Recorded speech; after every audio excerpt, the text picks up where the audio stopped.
Hurmatli talabalar, bugungi darsimizning mavzusi fotoeffekt hodisasi va uning amalda qo'llanilishi. Darsning rejasi: Gers tajribasi, fotoeffekt hodisasi, fotoeffekt turlari, Stoletov tajribasi, fotoeffekt qonunlari, fotoeffekt uchun Eynshteyn tenglamasi, fotoeffekt hodisasining amalda qo'llanilishi. 1882-yilda Gers quyidagi tajribani amalga oshiradi. Ruh plastinkasini manfiy zaryadlangan ruh plastinkasini elektrometrga ulaydi. Natijada elektrometr strelkasi zaryad borligini ko'rsatadi.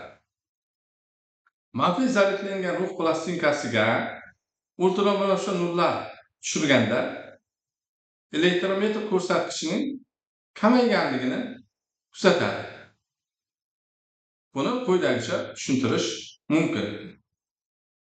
Plastinkaga tushayotgan yorug'lik, foton yoki yorug'lik zarrachasi,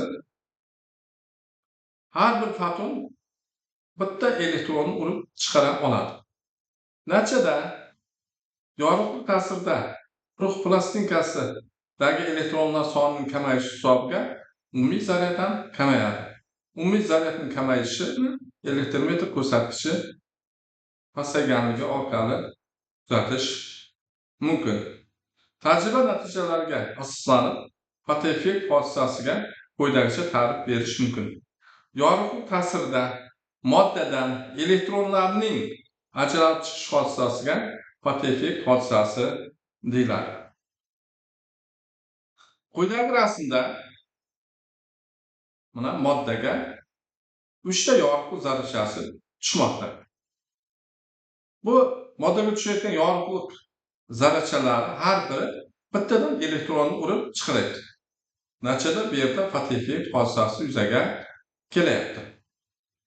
Bu rasmimizda esa qizil rangli to'lqin uzunlikka to'g'ri keluvchi yorug' nur moddaga kelib tushganda bu nur moddadan yorug'lik zarrachasi moddadan elektronni ajratib chiqara olmayapti. Bu vaqtda fotoeffekt hodisasi amalga oshmaydi. Bu rasmimizda esa yashil rangga to'g'ri keluvchi yorug' nurni tushirganda bu yashil rangli yorug'lik nuri moddadan elektronni ajratib chiqadi. Bu holda fotoeffekt hodisasi kuzatilmoqda. Demak, fotoeffekt hodisasi kuzatilishi uchun qandaydir shartlar bajarish kerak. E teng H yu. Bu moddaga tushayotgan fotonning yoki yorug' zarrachasining energiyasi. Mana moddadagi elektronni ajratib chiqarish uchun moddadan qandaydir ish bajarish kerak. Shuning uchun moddadan elektronni ajratib chiqarishda bajarilgan ishga chiqish ishi deyiladi. Fotoeffekt hodisasi yuz berishi uchun moddaga tushayotgan fotonning energiyasi H yu moddadan elektronni urib chiqarishda bajarilgan ish, ya'ni chiqishidan katta bo'lishi kerak. Ana shunday hollarda fotoeffekt hodisasi ro'y berar ekan. Fotoeffekt tashqi va ichki fotoeffekt hodisalarga bo'linadi. Agar yorug'lik nuri ta'siri ostida moddaning atom va molekulalari tarkibidagi elektronlar ajralib chiqsa, bunday hodisaga tashqi fotoeffekt hodisasi deyiladi.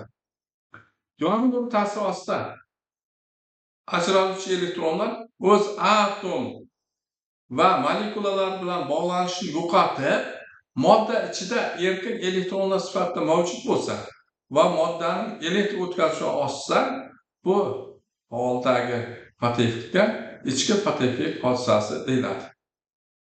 Metallarda tashqi fotoeffekt hodisasini kuzatish mumkin. Bu hodisani quyidagi qurilma yordamida kuzatish mumkin. Yana 1888-yilda Stoletov fotoeffekt hodisasiga doir tajriba o'tkazadi. Yorug'lik nuri katodga tushganda katoddan ajralib chiqqan elektronlar anodga tomon harakat qiladi. Katoddan ajralib chiqqan elektronlar anodga tomon harakat qiladi. Ikkala elektrodlar ham havosi so'rib olingan va kvarsdan yasalgan idishga joylashtirilgan. Natijada katoddan ajralib chiqqan elektronlar aniq tomon yetib borish natijasida zanjirda tok hosil bo'lganligini kuzatish mumkin. Bu o'ta nozik tajribani selektiv o'tkazib, fotoeffekt quyidagi qonlarni yaratadi. Birinchi qonun fotoeffekti. Yorug'lik ta'sirida ajralib chiqqan fotoelektronlar soni moddaga tushayotgan yorug'lik oqimiga bog'liq. Moddaga tushayotgan yorug'likning oqimi qancha katta bo'lsa, 1 sekundda ajralib chiqqan elektronlar soni ham shuncha ko'p bo'ladi. Va quyidagi xulosaga kelish mumkin. Fototok ko'rinish tokining qiymati moddaga tushayotgan yorug'lik oqimiga to'g'ri proporsional ekan. Birinchi. Fotoeffektning ikkinchi qonuni.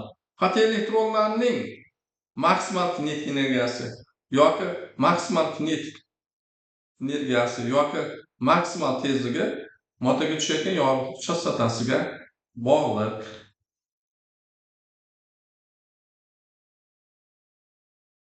Fotoeffekt uchun Eynshteyn quyidagi tenglamani taklif qiladi.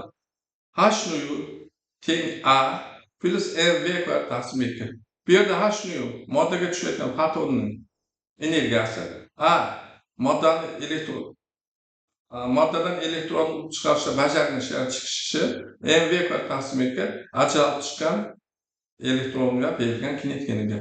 Demak, fotoeffekt hodisasi yuz berishi uchun moddaga tushayotgan fotonning energiyasi H nu elektron chiqarishda bajargan ish bilan urib chiqarilgan elektronga berilgan kinetik energiyalarning yig'indisiga teng bo'lishi kerak. Ana shunday hollarda tashqi fotoeffekt hodisasi yuzaga keladi. Ana endi fotoeffektning qo'llanilishini usta to'xtalib o'tadigan bo'lsak, fotoeffekt hodisasi asosan ishlovchi qurilmalar bor. Bu qurilmalar nomi fotoelementlar deyiladi. Yoki oddiy qilib aytganimizda quyosh panellari hisoblanadi. Fotoelementlar texnikada juda ko'p qo'llaniladi. Fotoelementlarning asosiy vazifasi yorug'lik energiyasini elektr energiyasiga aylantirib beradi. Bu qanday sodir bo'ladi? Mana quyoshdan kelayotgan yorug'lik nuri fotoelementga kelib tushadi. Bu quyoshdan kelayotgan yorug'lik nurlar ta'sirida fotoelementda katoddan ajralib chiqqan elektronlar anodga tomon harakatlanadi. Anodga tomon harakatlanish natijasida zanjirda elektr tok hosil bo'ladi. Ya'ni bu holda quyoshdan kelayotgan yorug'lik energiyasini kuzatish paneli elektr energiyasiga aylantirib beradi. Hosil bo'lgan bu tok akkumulyatorda to'planadi.